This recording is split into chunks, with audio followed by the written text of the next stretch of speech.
kan jaalanne filanna, kan jibbine hin arrabsinu, filachuu dhiifna. Saniin taphaan ala goona. Arrabsineetu wanni finne hin jiru. Fakkeenyaaf Abiyyi nama Dr. Abiy paartii badhaadhinaa Biltsiginnaa jedhu dhaabbateera. Mirgaaf dirqama keenya beekuun dura jira. Paartiin tokko gaafa filannoodhaaf dhaabbatu akeeka fi kallattii kennuu fi mirga hin qabnu. Akkaatti dhaabbadhee paartii tokko dhaabuu hin dandeessu. Cal jettee ilaalta. Inni dhaabateen dhufa nabaasa karaa jedhuun dhaabatee too dhufa. Yoo sii ta'uu baate booddee dhumuuf jalaa gatta malee har'a karaa kanaan dhaabadhu akkaatti dhaabadhu deemitoo oddoo keetti ashaakiltii dhaaba akkasitti jechaadha malee paartiin akkasitti dhaabbatu. Namuu dhaabbatee dhufa karaa nabaasa jedhu. Kan federaalistiin nabaasa jedhu federaalistiin dhaabbatu kan aadaadhaan barbaade yaa dhaabbatu aadaadhaan eenyu gorsa kan sii ta'e booddee hin filatta maaltu si dhibe. Amma baay'ee kana dhibu paartiilee baay'een kan ijaaramanii jiran jiru. Paartiin wayyaan hin jedhu Ihaadigii jenna. Ihaadigiin gara badhaadhinaatti jijjiirameera. Kan ofii ishee osoo hin dhaabbatiin badhaadhinni akkana ta'e akkas ta'e maaltu si dhibe deemi kee dhaabbadhu. Yoo isarra caalte hin filanna kan biraa. Yoo sun caal immoo isa san filanna. Maal inni wanno istirateejii lama jira paartiileen siyaasaa keenya karaan ittiin deeman akka istirateejiitti. Inni tokko diina si uumuudha. Diinuma hin jirre kana si uuma. Abaluu si nyaachuu fi qaamni akkanaa dhufeera akkana si godhuuf deema. Laal ani kanan si godhaa osoo hin taane inni akkana si godhaa jedha istirateejiidha kuni. Si sodaachisa. Na jalatti dheechiidha bara. Akka istirateejiitti. Inni biraa dorgommiin nu fuuldura jiru kana mee akka fiigichaatti ilaallu. Isa fiigu san duubatti harkiseetu tokkoffaa ta'uu barbaada malee ispiidii isaa dabaleetoo san dabreetii bita kan tokkoffaa ta'uu barbaadu. Nama arrabseetu gadi buusee ofii jabaa ta'uu barbaada malee ofii isaatii hojjeteetoo nama hojjete san caaleetoo si galee si fuulduratti dhiyaachuutu irra jira.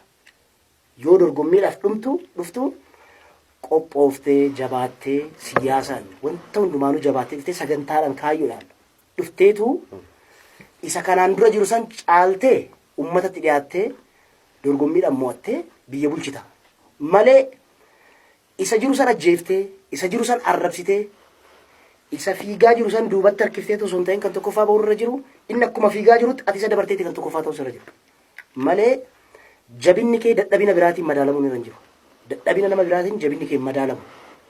Kanaafuu sobuu isa jedhan. Of malee orma faarsuu dhiistee of qofa faarsuu ofaa faarsan kan biraa arrabsuu kana haadhisan. Sobni immoo nurraa haa dhaabbatu. Baay'ee paartiilee siyaasaas ta'ee maal warri soban jechaadha. Kan beeknu hin beekna. Kan hin beekne immoo torban takka nurraan turtu dhuma dhageenya waan biyya kana keessatti taatee jira. Inni biraa nan fixa. Tanuma qofan qabaa. Waa'ee paartiilee addaan babba'uudhaa kan jedhamu kana. Isa gaaddisa jedhameetoo jiru kan duratti zeruun kaase paartiileen Oromoodhaa osoo akkasii girmaanii bakka tokko nu ta'anii galata rabbiiti. Yoo ta'uu baate garuu ABO'n karaa isaa qabatee, KFO'n karaa isaa qabatee, paartiin badhaadhinaa karaa isaa qabatee, Jawaaris nan dorgomadee karaa isaa qabatanii haa deeman rakkinaa miti. 3-4-5 haa ta'an. Yoo ta'an bakka tokkotti nu faa qabaman. Yoo ta'uu baate garuu haa deeman karaa isaaniitiin nu rifachiisu kun. Harumaa nuuf filannoodha. Filannoodha nuuf. Filannoo gaarii nu ta'a. Kamtu wayyaa irraa filanna. Nu kan nu rifachiisu bakka shanitti baqaquu ABO. Wal jalaa deebi'uu Lammaa fi Abiyyi. Si galee kaleessa waliin kakattee dhaaba tokko keessa waliin taate kanatu nu rifachiisa. Yoo danda'an isa kanarratti haa jabaatanii hojjetanii tokko nuuf ta'an.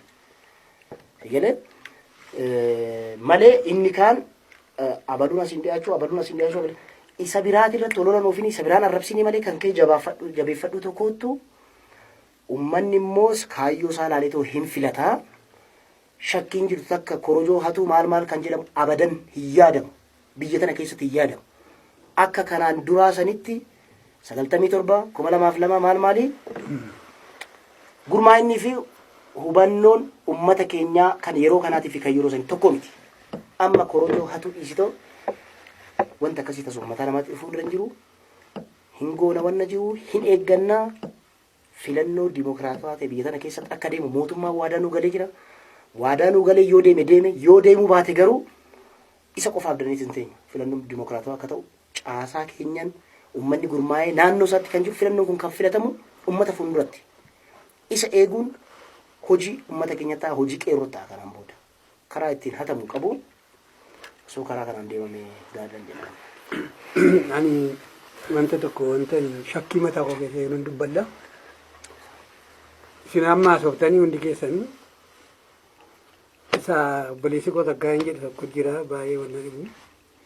Sobi kun maaliif hammaata beektaati? Sobi yeroo hammaatu amma uummati Oromoo dammaqiinsi isaa kuteera baay'ee warra dhaabolii bira darbe. Isa dammaqe kana akka alaabaa ol yaabsiftee gadi buusuu hin dandeessu dammaqiinsa uummataa. Warra Oromoodhaaf dhaabbanni jedhu kuni as ba'u meerre jiru. Ibsan kennuu bakka tokko dhaqanii jiru argatanii beektu. Uummata waamanii isaanii haasa'u dhageessanii beektu. Ji'a jaamoo ji'a meeqa tafe jedhamee odeessamu. Kanaafi Oromoodhaaf akkas goona isa jedhamu Oromoon galee fi fixee mataa keessa kaawwatee waan jiru maalimuu maala baasuu dhama raasuu jedhanii maalitti himtaati. Fakkeenya. Kanaaf of qopheessanii dammaqanii uummata sana dursanii kanas fayyada jedhanii amma of qopheessitu irra jira jarri kun. Akka ammoo baleeti koo jaamboon jedhe wanni Oromoo si'achi wanti nu harkaan bahu karaa 20 adeemanii garuu mataan isaanii tokko ta'utu irra jira. Miilli isaa ittiin deemanis tokko ta'utu irra jira. Harki isaa ittiin deemanis tokko ta'utu irra jira.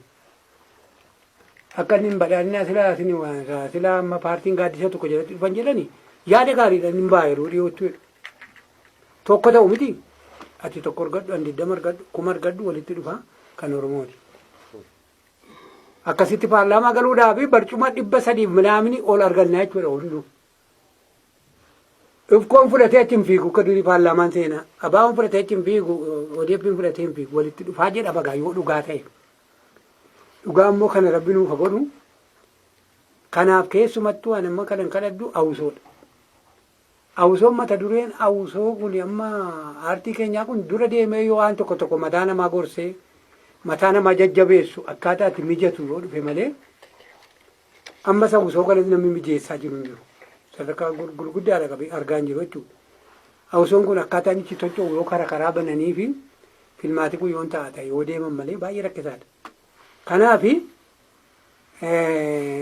Oromoon akka tokko ta'uudhaaf harka tokko ta'uudhaaf sammuu tokko ta'uudhaaf baay'inni irratti hojjechuun nurra jira. Maaliif baay'ee gadi bu'aa'eera waa'een lagummaa waa'een maalii kuni gad dhufee sadarkaa gajallaatti deemaa waan jiruufi ishee kana Oromoo nuu fudhatu wal jabeessinee golgaa tokko maaliin gaaddisa tokko jalatti akka dhufnu hojjenne malee baay'ee rakkisaadhaan jedha. Maaliif kana caalaa wanti nu deemsisu hin jiru. Karaan nu baasuus amma karaa isaa qabanneera. Karaa qabanne kanarraa xinnootti jallannaan ududuba deemne hin nyaatamu Oromoon. Nyaatamnaan immoo biyya kana bada kanaafi qophii guddaa godhuun dura jira waan jedhu yaada qaban. Galoonaan. Baay'ee galatooma. Waan hedduun jedhameera. Akkuma jalqabarraa kaasnetti egaa qabsoodhuma Oromoo kanaaf artiin isteeppiidhaan haasaa jirra natti fakkaata. So qabsoo yeroo dhiyoo keessatti milkaa'ina guddaa tokko ture. Otoo badiin gurguddaan hedduun jiru milkaa'ina guddaa tokkotu ture. Innis tiimii tokkotu milkaa'e. Qabsoo kan geggeesse garuu hedduudha. Qabsoo kana keessatti namni nuti dhabnes hedduudha. Qabsaan xiqqoon qabu. Garuu wal jaala malee qabsoon xiqqoon qabu. Yoo qeensirraa cabdellee qabsoodha. Qeensi kun qaama namaa keessaa qaama iddoo du'aadha miti. Qabsaan xiqqoon qabu. Garuu galata qabsaa'ota keenyaa kan dhorku tiimii tokkotu milkaa'e. Tiimi lammaa garee jedhamutu milkaa'e. Oromoon carraa biraa hedduu qabaa. Carraa hedduu sun yaalee waan dadhabeef carraan kun dhiyoo waan ta'eefi fuulatti naannessee harka rukutee fi ka'ee dhaabbatee fi tiishartii hojjechiisee fi uffatee fi naa taata tolee isa kaleessaa yaaduu kaleessa waan atti nagooterra deebi'ees hin dubbadhu naa taata tolee jedhee fudhate. Tiimiin kun gaafa milkaa'u hammi garaa wal ga'uu fi hammi garaa keessa wal dha'u hunduu walitti dhufuu yaale akka Oromootitti aktii godhuu jalqabe hunduu Oromoon irra deebi'ee iyyaanne eessa turte ragaa natti baate situ na hiisise situ na ajjeesise waliin hin jenne walii fudhate jechuudha. Tiimiin kun gaafa milkaa'u qeerroon Oromoo tiimii kana milkeessee jechuudha. Qeerroon Oromoo tiimii kana gaafa milkeessu qeerroon Oromoo jabaa ta'uusaa warri ollaa keenyaa beekan. Jabaa ta'uusaa gaafa beekanii mee qeerroon Oromoo ashabbaariidha jedhee addunyaatti bahee warri himatu kun gaafa qabsoon Oromoo geggeeffamu godinaalee Oromoo keessatti sabaaf sablammiin biyya kana hin jiru. Iddootti wareegama yookaan iddootti du'anii iddootti gubatan duttaa himan. Wayi jira hin jiru. Qeerroon jabaa waan ta'eef qofa gara fuulduraatitti illee jabina qeerroo gadi xiqqeessuudhaaf jarri warri ollaa keenyaa kun ka'anii jechuudha. Maaliif ka'u? Qeerroon akka isaan jedhan kana miti.